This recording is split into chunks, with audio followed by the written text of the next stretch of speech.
Hi guys, I'm Deepika, TEFL certified English trainer from Phoenix Academy. நம்ம வந்து 10-day transformative spoken English கோர்ஸோட second டேல வந்து இன்னைக்கு இருக்கோம். செகண்ட் டே நம்ம வந்து எதை பத்தி தெரிஞ்சுக்க போறோம் அப்படின்னு பார்த்தீங்கன்னா கிராமர் செஷன்ல டைமென்ஷன்ஸ் ஆஃப் பர்சன் அப்படிங்கிறது தெரிஞ்சுக்க போறோம். ஆக்சுவலா வந்து இதுல நமக்கு 4 டைப்ஸ் இருக்கு. ஒன்று வந்து person as subject, person as object, person as possessive and person as reflexive அப்படின்னு சொல்லிட்டு 4 டைப்ஸ் தான் நம்ம வந்து பேச போறோம். இதுல வந்து ஃபர்ஸ்ட் ஒன் என்ன அப்படின்னு பாத்தீங்கன்னா சப்ஜெக்ட். ஸோ பர்சனோட நம்ம எப்படி ரிலேட் பண்றோம் அப்படின்னு பாக்குறதுக்கு முன்னாடி சப்ஜெக்ட்னா என்ன அப்படின்னு பார்க்கலாம். இப்போ சப்ஜெக்ட் அப்படின்னா என்னன்னா, இப்போ ஒரு சென்டென்ஸ் இருக்கு அப்படின்னா அதுல ஒரு ஆக்ஷன் இருக்கும். அந்த ஆக்ஷனை வந்து யார் செய்யறாங்களோ அவங்க தான் subject. For example, I teach English அப்படின்னு சொல்றேன்னா, இப்ப நான் இதுல இங்கிலீஷ் வந்து டீச் பண்றது யாரு அப்படின்னு பாத்தீங்கன்னா ஐ அப்படின்னு மென்ஷன் பண்ணிருக்கேன். அப்போ அந்த ஐ தான் வந்து அந்த சென்டென்ஸோட சப்ஜெக்ட் அப்படின்னு சொல்லுவோம். இதே மாதிரி வந்து ஆக்ஷன் இல்லாம வர இடங்கள்ல யாரை பத்தி இல்ல எதை பத்தி நம்ம மெயினா பேசுறோமோ அதுதான் வந்து அந்த சென்டென்ஸோட சப்ஜெக்ட்னு சொல்லுவோம். ஃபார் எக்ஸாம்பிள், இப்போ வந்து சேம் ஐயே தான், நான் ஆக்ஷன் பண்ணல, ஐ ஆம் ஸ்டூடெண்ட் அப்படின்னு நான் சொல்றேன்னா இந்த இடத்துல ஆக்ஷன் இருக்காது. யாரு செய்யறாங்க அப்படின்னு முக்கியம் இல்ல, யாரை பத்தி நம்ம மெயினா பேசுறோம். ஐ ஆம் அ ஸ்டூடெண்டா இல்ல ஹீ இஸ் அ ஸ்டூடெண்ட் அப்படின்னா ஹீ இஸ் த சப்ஜெக்ட் அப்படின்னு சொல்லலாம். இதுல வந்து எப்படி வந்து ஒவ்வொரு பர்சனும் வந்து சப்ஜெக்டா வருது, அப்ப என்ன மீனிங் அப்படிங்கறத ஃபர்ஸ்ட் பார்க்க போறோம்.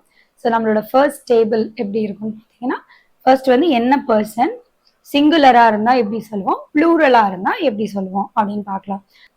First person, second person and third person அப்படின்னு சொல்றோம்.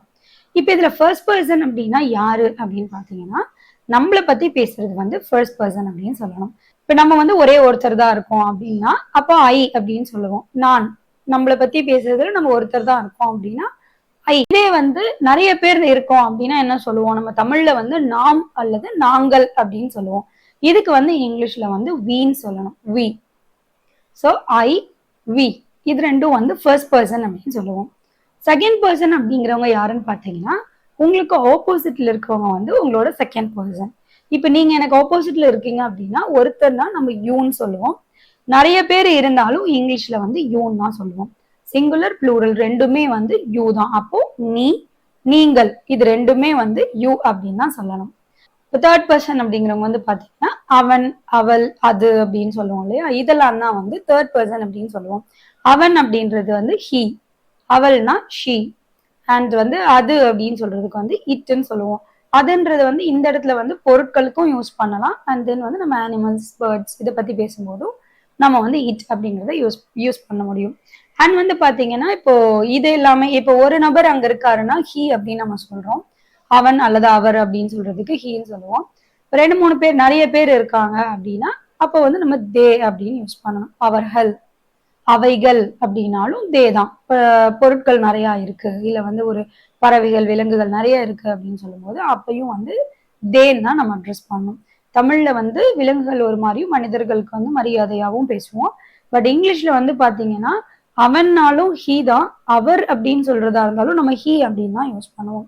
ஸோ இப்போ இதெல்லாம் வந்து பாத்தீங்கன்னா இப்ப நம்ம சொன்ன I, we, you, he, she, it and they இது எல்லாமே வந்து ஒரு சென்டென்ஸ்ல வந்து சப்ஜெக்டா நம்ம வந்து யூஸ் பண்ணுவோம்.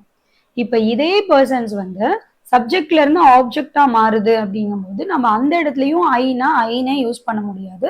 அதுக்கு பதிலாக நம்ம ஐன்றத என்ன மாதிரி சேஞ்ச் பண்ணணும் அப்படின்றத பார்க்கணும். அதுக்கு வந்து ஃபர்ஸ்ட் வந்து ஆப்ஜெக்ட்னா என்ன அப்படின்றத தெரிஞ்சுக்கலாம். ஆப்ஜெக்ட் அப்படிங்கறத நீங்க ஒரு சென்டென்ஸ்ல புரிஞ்சுக்கிறதுக்கு you have to rice 2 questions. First வந்து வாட் அப்படிங்கிற கொஸ்டின் கேட்கணும். அதுக்கு ஆன்சர் கிடைச்சதுன்னா அந்த வேர்ட் வந்து அந்த சென்டென்ஸோட ஆப்ஜெக்ட். இதே மாதிரி வந்து ஹூம் அப்படின்ற ஒரு கொஸ்டின் கேட்கணும். யாரை அப்படிங்கிற மாதிரி, யாரை, யாருக்கு அப்படின்ற கொஸ்டின் கேட்கும்போது அதுக்கான ஆன்சர் வேர்டா வர்றது வந்து அதுவும் வந்து ஆப்ஜெக்டா வரும். ஃபார் இன்ஸ்டன்ஸ், ஃபர்ஸ்ட் சென்டென்ஸ் என்ன சொல்லலாம்னா ஹீ கால்ட் மீ சொல்றேன், அவன் என்னை அழைத்தான் அப்படின்னு சொல்லும் போது ஹீ கால்டு, ஹீன்றது சப்ஜெக்ட், கால் அப்படின்றது இட்ஸ் an ஆக்ஷன். யார அப்படின்னு கேட்கிறோம், ஹூம் அப்படின்னு சொல்லும் போது மீ அப்படின்னு சொல்றோம். அப்ப அந்த மீ தான் வந்து அந்த சென்டென்ஸோட ஆப்ஜெக்ட். இந்த இடத்துல வந்து ஹீ கால்டு, என்ன கூப்பிட்டான்னு சொல்றதுனால ஹீ கால்டு ஐன்னு சொல்லல, என்னை அப்படின்னு வரும்போது மீன்னு மாறிடும். அப்போ என்னை, என்னிடம், எனக்கு இந்த மீனிங்ல வரும்போது நம்ம வந்து மீ அப்படிங்கறத யூஸ் பண்ணணும்.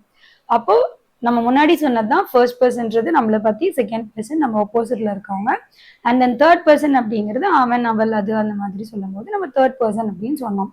இங்கேயும் அதே தான். அந்த ஐ அப்படிங்கிறது எப்படி சேஞ்ச் ஆகும்னா மீனை சேஞ்ச் ஆகும்போது என்னை, என்னிடம், எனக்கு அப்படின்னு சொல்லி வரும்.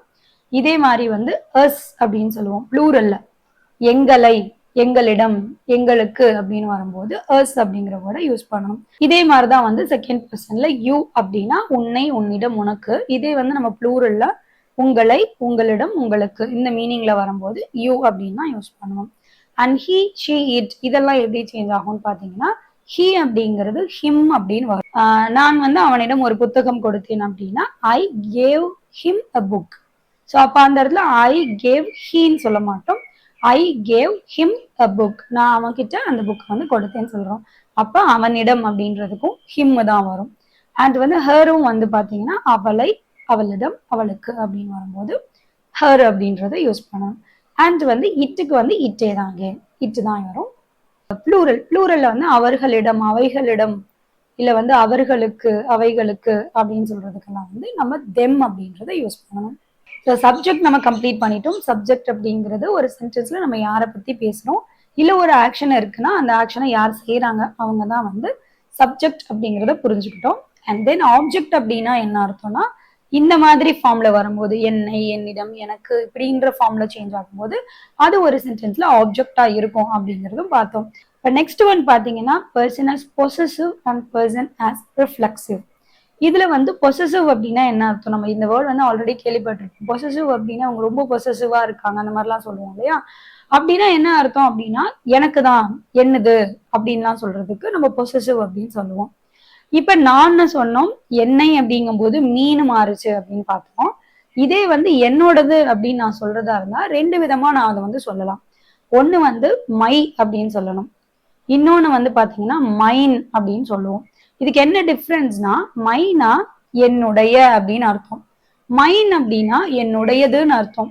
இப்ப நம்ம ரெண்டு விதமா தமிழ்லையும் சொல்லுவோம் இல்லையா? இது என்னுடைய புத்தகம் அப்படின்னு சொன்னா திஸ் இஸ் மை புக் அப்படின்னு யூஸ் பண்ணும். இந்த புத்தகம் என்னுடையது அப்படின்னு சொல்றதா இருந்தா the book is mine. சென்டென்ஸோட லாஸ்ட்ல வரும்போது மைன் வராது, மைன் அப்படின்னு சொல்லி யூஸ் பண்ணணும். இதே மாதிரிதான் வந்து ஃபார் ப்ளூரலுக்கும் நம்ம வந்து யூஸ் பண்ணணும். எங்களுடைய அப்படின்னு சொல்லுவோம் இல்லையா?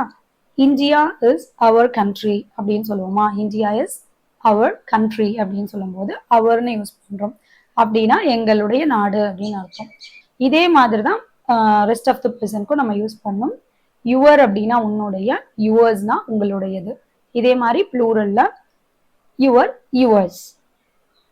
அவனுடைய, அவளுடைய, அதனுடைய அப்படின்னு சொல்றதுக்கு வந்து ஹிஸ், ஹர். ஹருக்கு வந்து ரெண்டு ஃபார்ம் இருக்கு, ஹர்ஸ்னும் யூஸ் பண்ணலாம். அவளுடையது அப்படின்னு சொல்றதுக்கு ஹர்ஸ்னும் யூஸ் பண்ணுவோம். அண்ட் தென் இட்டுக்கு வந்து இட்ஸ் அப்படின்னு வரும், இட்ஸ் அதனுடைய அப்படின்னு வரும். அண்ட் ப்ளூரல்ல வந்து தேயர், தேயர்னா அவர்களுடைய, தேயர்ஸ் அப்படின்னா அவர்களுடையது. இப்போ வந்து இந்த ரிஃப்ளெக்சிவ் அப்படிங்கிறது என்னன்னு பாத்தீங்கன்னா, ரிஃப்ளெக்சிவ்னா என்ன அர்த்தம்னா நானேன்னு சொல்லுவோம்ல, இந்த வேலையை வந்து நானே செஞ்சுட்டேன், யாரும் எனக்கு ஹெல்ப் பண்ணல, நானே செய்தேன் அப்படின்னு சொல்றதுக்கு இங்கிலீஷ்ல எப்படி சொல்லணும் அப்படின்னா மை செல்ஃப் அப்படின்னு சொல்லணும். My self. For example I did homework my self. நான் வந்து என்னோட ஹோம்ஒர்க்கை நானே பண்ணேன். இப்போ பேரண்ட்ஸோட ஹெல்ப் இல்லை, யாரும் எனக்கு சொல்லி தரல, நானே தான் முடிச்சேன் அப்படின்னு சொல்றதுக்கு I did my homework my self அப்படின்னு சொல்லணும். இப்போ நாங்களே அப்படின்னு சொல்றதுக்கு ப்ளூரல்ல அவர் செல்வ்ஸ்ன்னு வரும். இந்த இடத்துல செல்ஃப்னு சொன்னோம், மை செல்ஃப். பட் ப்ளூரல்ல எல்லாமே செல்வ்ஸ் அப்படின்னு சொல்லி வரணும்.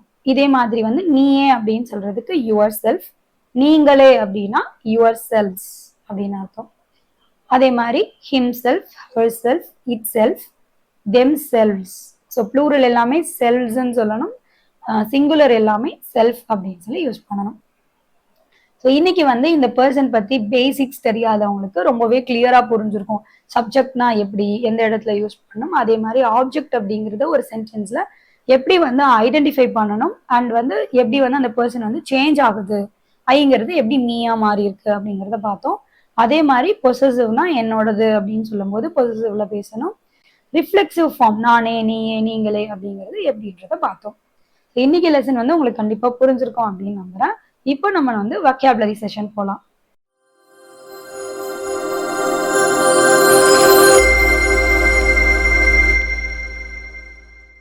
கிராமர்ல actually we have seen dimensions of person அப்படிங்கிறது பார்த்துருந்தோம். ஸோ இன்னைக்கு நம்ம லேர்ன் பண்ணக்கூடிய 5 நியூ வேர்ட்ஸ் எதை பத்தி அப்படின்னு பார்த்தீங்கன்னா அதுவும் வந்து பர்சனாலிட்டிஸ் பத்தி தான். இப்போ யாராவது ஒருத்தவங்க வந்து ஆப்டிமிஸ்ட் அப்படின்னு சொல்றாங்கன்னு வச்சுக்கோங்களேன், அவங்க வந்து ரொம்ப பாசிட்டிவான பர்சன் அப்படின்னு அர்த்தம். அவங்க நமக்கு நடக்கிற எல்லா விஷயத்தையும் வந்து அதுல என்ன பாசிட்டிவ் இருக்கோ அதை மட்டுமே நினைப்பாங்க இல்லையா? அந்த மாதிரி இருக்கிறவங்கள வந்து ஆப்டிமிஸ்ட் அப்படின்னு சொல்லணும். For example, I am an optimist or he is an optimist அப்படின்னு சொல்லி சொல்லுவோம். அதே வந்து அதுக்கு குவைட் ஆப்போசிட்டா யார் இருப்பாங்க அப்படின்னா பெசிமிஸ்ட் அப்படின்றவங்க. பெசிமிஸ்ட் அப்படின்னா என்ன அர்த்தம்னா நெகட்டிவ் தாட்ஸ் அதிகமா இருக்கக்கூடிய பீப்புள், எல்லாத்தையுமே நெகட்டிவா வந்து எடுத்துப்பாங்க இல்லையா? அவங்க வந்து பெசிமிஸ்ட் அப்படின்னு சொல்லணும். So optimist and pessimist. Next word வந்து பாத்தீங்கன்னா இன்ட்ரோவர்ட் அப்படின்னு சொல்லுவோம். இன்ட்ரோவர்ட்ஸ் அப்படிங்கிறவங்க யாருன்னு பாத்தீங்கன்னா அவங்க ரொம்ப ஷையா ஃபீல் பண்ணுவாங்க, டக்குன்னு யார்கிட்டயும் சோஷியலைஸ் ஆக மாட்டாங்க, யார்கிட்டயும் வந்து அவ்வளவு சீக்கிரமா வந்து பழக மாட்டாங்க, அந்த மாதிரி அமைதியா இருப்பாங்க. அந்த மாதிரி இருக்கவங்கள வந்து நம்ம இன்ட்ரோவர்ட்ஸ்ன்னு சொல்லுவோம். அதே மாதிரி வந்து சீக்கிரமா எல்லார்கிட்டயும் பழகுற மாதிரி இருப்பாங்க இல்லையா, அந்த கேரக்டர் நம்ம எப்படி சொல்லுவோம் அப்படின்னா அவங்கள வந்து எக்ஸ்ட்ரோவர்ட்ஸ் அப்படின்னு சொல்லுவோம். So extroverts, introverts. But we have another type here, ambiverts அப்படின்னு சொல்லுவோம். ஆம்பிவர்ட்ஸ் அப்படின்றவங்க யாருன்னு பார்த்தீங்கன்னா இந்த எக்ஸ்ட்ரோவர்ட்டாவும் இல்லாம இன்ட்ரோவர்ட்டாவும் இல்லாம எந்த இதுலயுமே அவ்வளோ எக்ஸ்ட்ரீமா இருக்க மாட்டாங்க, ரெண்டு குவாலிட்டிஸும் கலந்த மாதிரி இருப்பாங்க. அவங்கள தான் என்ன சொல்லணும் அப்படின்னா ஆம்பிவர்ட்ஸ் அப்படின்னு சொல்லி சொல்லணும். So we have learned 5 new words today. அதில் ஃபர்ஸ்ட் ஒன் வந்து என்னன்னு பார்த்தீங்கன்னா பெசிமிஸ்ட்னா யாரு, ஆப்டிமிஸ்ட்னா யாரு, இன்ட்ரோவர்ட்ஸ், எக்ஸ்ட்ரோவர்ட்ஸ் அண்ட் ஆம்பிவர்ட்ஸ் அப்படிங்கிறது பார்த்துருக்கோம். So now we have come to the end of vocabulary session. Let's move on to pronunciation. இன்னைக்கு நம்மளோட ப்ரொனன்சியேஷன் டிப் என்ன கொடுக்க போறேன் அப்படின்னா சேம் ஸ்பெல்லிங் இருக்கிற ஒரு வேர்டுக்கு 2 ப்ரொனன்சியேஷன்ஸ் இருக்கும். இப்போ வந்து CONTENT இதை வந்து 2 விதமா நம்ம ப்ரொனவுன்ஸ் பண்ணலாம். இந்த ஸ்பெல்லிங்க்கு இப்படி மட்டும்தான் ப்ரொனவுன்ஸ் பண்ணணும் அப்படின்றது இங்கிலீஷ்ல கிடையாது. இப்போ வந்து இதை எப்படி படிப்பீங்க? ஒன்று வந்து கான்டென்ட் அப்படின்னு சொல்லுவோம், அண்ட் சில நேரங்களில் நம்ம இதை வந்து கண்டென்ட் அப்படின்னு சொல்லுவோம். அதை எப்படி நம்ம தெரிஞ்சுக்கலாம்னு பார்த்தீங்கன்னா அதுக்கு வந்து நமக்கு பார்ட்ஸ் ஆஃப் ஸ்பீச் என்ன அப்படிங்கிறது தெரிஞ்சிருக்கணும். இப்போ இந்த கான்டென்ட் அப்படின்னு சொன்னீங்கன்னா நீங்க அதை வந்து ஒரு சென்டென்ஸ்ல நவுனா யூஸ் பண்றீங்கன்னு அர்த்தம். ஃபார் எக்ஸாம்பிள், இப்போ நான் என்னோட வீடியோக்காக நான் கான்டென்ட் ப்ரிப்பேர் பண்ணிட்டு இருக்கேன் அப்படின்னு சொல்றதா இருந்தா I am preparing content for my video அப்படின்னு சொல்லணும். I am preparing content for my video அப்படின்னு சொல்லுவோம். அந்த இடத்துல கண்டென்ட்னு சொல்லக்கூடாது. Actually most of us mispronounce this. அது வந்து கான்டென்ட் தான் கரெக்டான வேர்டு. கான்டென்ட் அப்படின்னா பொருளடக்கம், இல்லை உள்ள நம்ம என்ன பேச போறோம் அப்படிங்கிறது தான் கான்டென்ட் அப்படின்னு சொல்லுவோம். இதே வேர்டை நம்ம கண்டென்ட் அப்படின்னு சொல்றோம்னா அப்போ நீங்க அந்த வேர்டை வந்து வேர்பா யூஸ் பண்றீங்கன்னு அர்த்தம். கண்டென்ட் அப்படின்னா உங்ககிட்ட என்ன இருக்கோ அதை வச்சு நீங்க நிறைவாவோ சந்தோஷமாவோ ஃபீல் பண்றது தான் நம்ம வந்து கண்டென்ட் அப்படின்னு சொல்லுவோம். ஐ கண்டென்ட் வித் மை லைஃப் அப்படின்னா நான் என்னோட லைஃப் ரொம்ப சாட்டிஸ்ஃபைடா ஹாப்பியா இருக்கேன் அப்படின்ற மாதிரி. அப்போ கான்டென்ட், கண்டென்ட் இது ரெண்டுத்துக்கும் சேம் ஸ்பெல்லிங் தான், பட் நம்ம ஒவ்வொரு இடத்துல ஒரு ஒரு மாதிரி ப்ரொனவுன்ஸ் பண்றோம். இதுக்கு வந்து நெக்ஸ்ட் எக்ஸாம்பிள் என்ன பார்க்கலாம்னு பார்த்தீங்கன்னா இப்போ TEAR இது எப்படி ப்ரொனவுன்ஸ் பண்ணுவோம்? டியர்னு சொல்லலாம், சேர் அப்படின்னு சொல்லலாம். டியர் அப்படின்னு சொல்றீங்கன்னா கண்ணீர்னு அர்த்தம். சேர் அப்படின்னு படிக்கிறீங்க அப்படின்னா கிழிக்கிறதுன்னு அர்த்தம். இப்போ ஒரு பேப்பரை கிழிக்கிறது அதுக்கெல்லாம் வந்து நம்ம என்ன சொல்லுவோம்னா சேர் அப்படின்னு சொல்லுவோம். ஸோ இதுதான் வந்து இன்னைக்கு என்னோட ப்ரொனவுன்சியேஷன் டிப். நீங்க ஒரு ஸ்பெல்லிங் இருக்கு அப்படின்னா அதுக்கு ஒரு ப்ரொனவுன்சியேஷன் தான் அப்படின்னு எடுத்துக்கூடாது. பார்ட்ஸ் ஆஃப் ஸ்பீச் வந்து இங்கிலீஷ்ல தெரிஞ்சிருக்கணும். அப்பதான் வந்து நம்ம நவுனா யூஸ் பண்றோமா, வேர்பா யூஸ் பண்றோமா, அப்போ எப்படி ப்ரொனவுன்சியேஷன் சேஞ்ச் ஆகுது அப்படிங்கிற விஷயம்லாம் நம்ம தெரிஞ்சுக்க முடியும். That's it with our lesson today. Thanks for clicking this video. Feel free to give your suggestions and feedbacks in the comment box below. See you next time.